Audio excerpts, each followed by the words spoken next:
Salutations les amis, ici Nadurion, je suis ravi de vous retrouver aujourd'hui pour ce nouvel épisode de mes comics. Alors il faut savoir qu'avant de tourner cet épisode, je me suis posé la question suivante. Est-ce que je peux vous faire des vidéos review mes comics, des épisodes ultérieurs de ceux que je vous ai déjà présentés? Un exemple, We Live, tome 1, qui était d'ailleurs le premier épisode de la chaîne. Le tome 2 est sorti déjà depuis plusieurs mois. Est-ce qu'il faudrait forcément que j'en fasse une review? Oui et non. Mais pour des séries qui m'ont encore plus marqué, comme Radiant Black, hein, l'épisode du premier tome est dispo juste ici, je vous encourage vraiment à l'avoir vu parce que forcément on va parler du tome 2, donc ça va spoil. Ce qui m'amène justement au développement de la suite de mes propos. Est-ce que je peux vous faire ce format-là? C'est toujours un format review, mais est-ce que je peux du coup aller plus loin sur une série débutée? J'ai envie de dire, c'était pas facile à répondre. En fait, il va falloir forcément que vous sachiez une chose, c'est que pour pouvoir parler d'un tome 2, en l'occurrence de Radiant Black comme aujourd'hui, il va forcément falloir que je spoil les événements survenus dans le premier tome. Sinon je ne peux absolument pas faire ma review en fait. Donc, j'aimerais que de votre côté vous fassiez cette petite gymnastique de vous dire « Ah, là il va nous présenter Radiant Black tome 2, hein, ça sera écrit noir sur blanc sur le titre, vous ne pourrez pas vous tromper.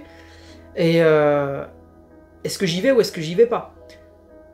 Parce que forcément, le contenu va considérer que soit vous vous en fichez d'être spoilé du premier tome, soit vous l'avez lu de votre côté, et donc c'est ok, soit troisième cas, vous l'avez pas lu, et là c'est peut-être craignos, parce que vous souhaitez peut-être le découvrir par vous-même, le premier tome.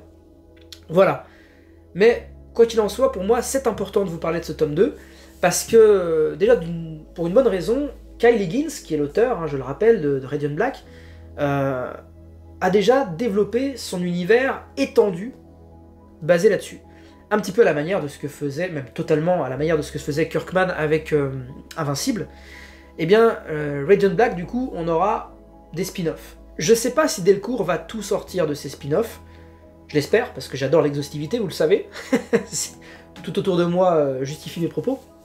Donc, j'ai vraiment envie d'y croire, et si ça n'arrive pas, bah, je m'orienterai sur la VO, c'est sûr. Alors, j'ai beaucoup de choses à dire sur ce tome 2, notamment parce que je vais parler du tome 1, donc forcément encore plus de contenu.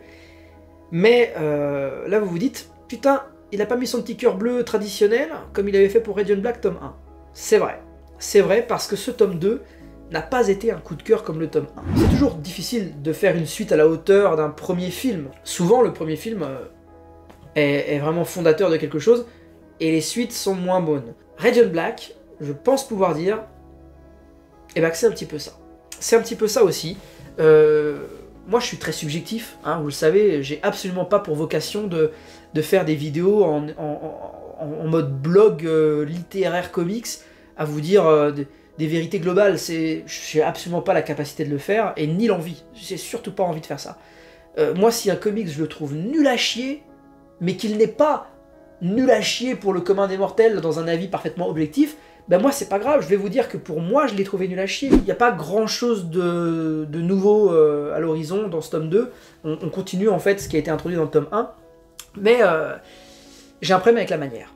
Voilà, c'est que en fait, j'ai adoré le tome 1, mais véritablement, j'ai vraiment surkiffé. Et dans ce tome 2, le dessin est toujours flamboyant, le scénario est toujours aussi intéressant. Le problème c'est dans la manière dont c'est fait. Radiant Black a eu un gros succès aux États-Unis parce que c'est extrêmement, et en disant ça, c'est bon et pas bon, c'est extrêmement moderne. J'entends par là que si pour vous et pour moi c'était le cas, les Ultimate X-Men c'était la version moderne des mutants, hein, qui venait complètement contrebalancer les mutants des années 60, les X-Men des années 60, bah Radiant Black, putain, c'est la génération de maintenant en fait. Du coup, je suis déjà plus dans le coup, moi, en fait. Comment vous expliquer ça autrement qu'avec des exemples? Eh bien, Ultimate X-Men, voilà, c'était frais et tout, c'était début des années 2000, et des enfants des années 90 comme moi, j'étais pile poil en phase avec le propos d'Ultimate X-Men. Aujourd'hui, j'ai 33 ans, je débarque sur Radiant Black, c'est trop Jones pour moi, mais vraiment, c'est ça, là, ça c'est en train de prendre en fait une direction où moi je me sens boomer. C'est ouf quoi. Et c'est marrant parce que le personnage de Herbie, Radiant Black, Marshall, hein, attention, hein, vous le savez, l'énorme cliffhanger du tome 1, c'est que Nathan Burnett, personnage principal introduit dès le début du récit, et bien en fait, il lui arrive une énorme bricole, et il cède sa place malgré lui, hein, parce qu'en fait il tombe dans le coma, dans un coma profond, il cède sa place à son meilleur ami, Marshall. Et Marshall fait une utilisation bien meilleure des pouvoirs dont avait hérité Nathan, et lui va vraiment jouer son rôle de super-héros jusqu'au bout. Il va rencontrer des nouveaux Radiant, Radiant Pink, Radiant Yellow et Radiant Red, justement l'antagoniste du premier tome, qui c'est à cause de ce Radiant-là que Nathan finit dans le coma. Et bien vraiment, là dans ce deuxième tome, c'est la page d'après, quoi, hein, c'est la page d'après du tome 1. Vous aviez un antagoniste qui débarquait et qui disait « Ça suffit vos conneries, là tous les 4, vous allez me filer vos Radiant ». C'est ça vraiment, ça s'est terminé comme ça. Et le mec est trop stylé. Il a un style un peu buggé, un peu digital buggé, avec un méga sabre. Et il a l'air d'être très très très chaud, et je vous le confirme, dans ce tome 2, il est très très très chaud. Grosse baston entre les Radiant et cet antagoniste cosmique, venu récupérer les Radiant.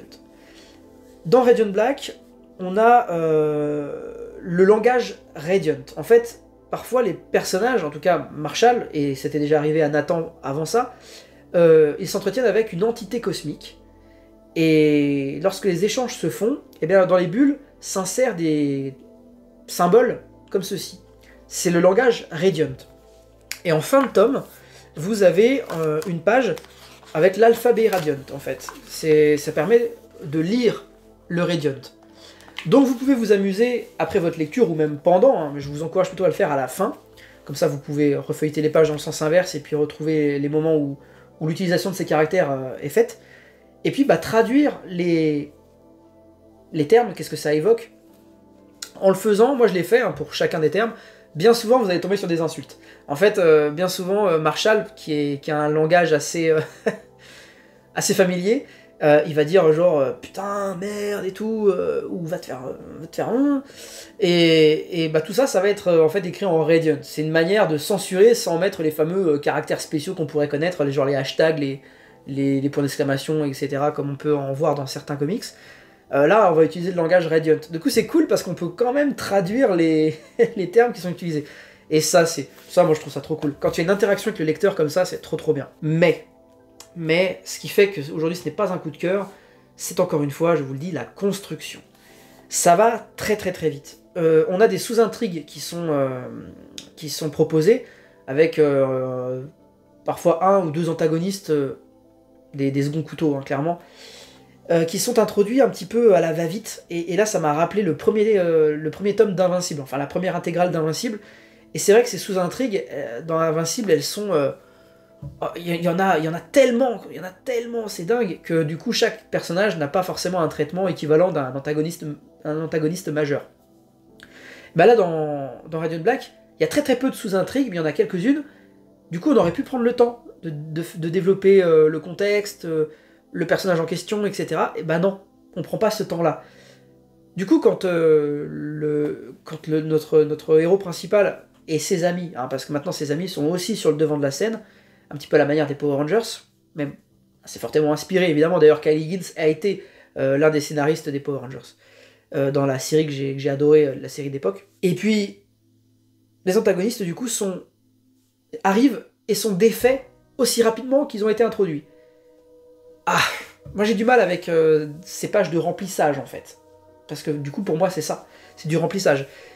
Là où par contre Radiant Black est super cool, c'est le fun. C'est extrêmement fun. Vous avez beaucoup de situations très drôles. Le découpage est très très bon. Vraiment, ce que fait Costa, c'est super bien. Et c'est très lisible.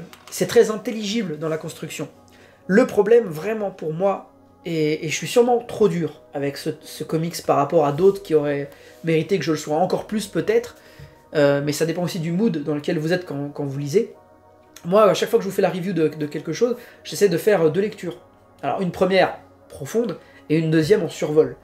Et voilà, ça me permet aussi de me poser et tout, de laisser un laps de temps pour bien digérer les informations que j'ai pu rencontrer. Et bah justement, si je vous en avais parlé tout de suite au départ, je pense que j'aurais mis que c'était un coup de cœur. Tandis que, en digérant, bah je me suis dit, putain, il y a ça qui me gêne, il y a ça, ça, ça. Je peux pas dire que c'est un coup de cœur. Voilà. C'est vraiment pour ça que je trouvais intéressant de vous parler de ce tome 2.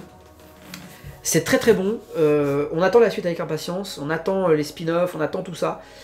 Mais par contre, voilà, je pense que ça s'adresse à un public encore plus jeune que moi, en fait. Vraiment. Donc je vais pas lâcher. Ça c'est sûr et certain, je vais pas lâcher parce que j'ai vraiment tellement aimé ce que ça a débuté que je veux avoir la fin, tout simplement. Mais je me considère être franchement un boomer pour ça, quoi. C'est ouf hein, de dire ça, je suis quand même pas vieux, hein, putain. Mais ouais, c'est toute cette génération Twitch, j'allais dire youtubeur, ouais, est-ce que c'est pas ce que je suis en train de faire en fait, mais c'est trop, trop smartphone comme génération, trop digital.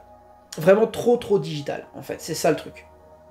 Voilà pourquoi certains aspects de ce tome 2 m'ont déçu, et ça, ce qui moi m'a déçu va certainement plaire à un autre public, vraiment. C'est pour ça que je continuerai de vous dire, lisez Radiant Black, c'est excellent. Alors, dans le propos, je vous l'ai un petit peu dit, hein, c'est littéralement au lendemain, et même pas, c'est à la seconde d'après de la fin du tome 1, Marshall, qui continue d'aller voir Nathan à l'hôpital. Est-ce que Nathan va se réveiller? Est-ce qu'on va devoir débrancher Nathan? C'est vraiment des questions qui sont soulevées dans ce tome, et auxquelles on apporte des réponses. Ça par contre c'est cool. C'est pas juste un tome de transition avec le 3 par exemple, c'est vraiment des choses qui ont été débutées à la fin du tome 1, ont des réponses dans ce tome 2, vraiment. Donc ça c'est super. Par contre, il y a des choses un petit peu trop obscures encore, qui méritent vraiment qu'on commence à s'y attarder, parce que c'est bien beau de nous mettre des couleurs et des couleurs, hein, comme ces scènes là que je vous présente à côté. C'est sûr, on s'en prend plein les mirettes. Mais moi, vous le savez, c'est pas les yeux sur quoi je mise, c'est vraiment sur ce que ça raconte. Et par contre, les scènes d'action sont exceptionnelles, ça, y a pas de problème, c'est hyper lisible, tout ça. Par contre, encore une fois, vous avez vu, je vous donne toujours un point positif, un point négatif. Voilà, ça continue de prouver que non, ce n'est pas un coup de cœur comme le premier l'a pu l'être. Les scènes d'action, certes, sont extrêmement lisibles. Pour autant, je trouve que parfois, on manque d'informations. Je vais vous parler d'un exemple concret. À un moment donné, Radiant Black, il a un pouvoir qui se déclenche. J'en dis le moins possible, je fais exprès. Il a un pouvoir qui se déclenche et qui permet de neutraliser un ennemi. Mais genre, apparemment, c'est radical le truc. Sauf qu'en fait, on ne voit pas les conséquences de l'utilisation de ce pouvoir. On voit le pouvoir se déclencher, on voit le pouvoir toucher l'adversaire, on tourne la page, et on n'a pas le résultat en fait. On ne sait pas ce qui s'est passé. Et plus tard, dans le récit, on retrouve cet ennemi, j'essaie vraiment de cloisonner ce que je dis, hein. On retrouve cet ennemi, en mode ah putain, bien joué tout à l'heure, ce que t'as fait et tout. Ah bah merci, mais en fait il s'est passé quoi? Nous en tant que lecteurs, on n'a pas l'info. Alors que on a l'impression que les personnages, eux, ont parfaitement vu la scène. Et ont parfaitement compris ce qui s'était passé, donc on a pu passer à autre chose. Eux en tout cas, mais nous non. Alors j'ai envie de dire, voilà, certaines scènes d'action, pas toutes heureusement, nous laissent sur notre faim. Voilà, si je pouvais concrétiser l'ensemble de mes propos, c'est que ce tome 2 nous laisse sur notre faim, sous certains aspects, et continue d'être par contre génialissime sur d'autres. Voilà. Attention, putain, c'est vraiment pour la génération après la nôtre, vraiment. Quand je dis la nôtre, les gens dans ma tranche d'âge. Voilà ce que je pouvais vous dire les amis sur ce tome 2 de Radiant Black, j'attends la suite avec une grande impatience, non dissimulée, et on se dit à très vite pour la suite. Lisez un max, ciao.